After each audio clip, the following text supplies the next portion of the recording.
So a good script is one that you can refine over time and doesn't ever go stale. So a good script is all about the prospect and it's not about the seller.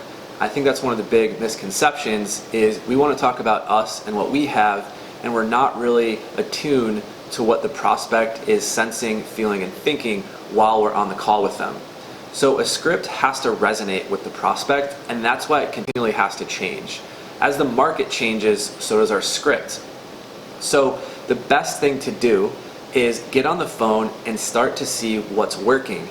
Once you start to see what's working, document that, and that's your snapshot in your sales development timeline to see at that given moment in history what was working. And then as you continue to use that script, you're gonna make refinements and use language that is new, that is going to be more applicable and more exact to what the prospect needs.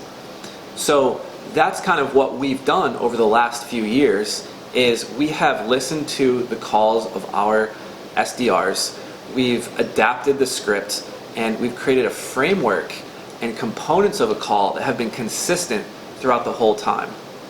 And that's what has made a good script for us and why we've released the H2H Sales Scripts for cold phone calls, is so that we can give back to the marketplace a methodology and language for talking to prospects in the 21st century in a way that's going to resonate with them and find you better success.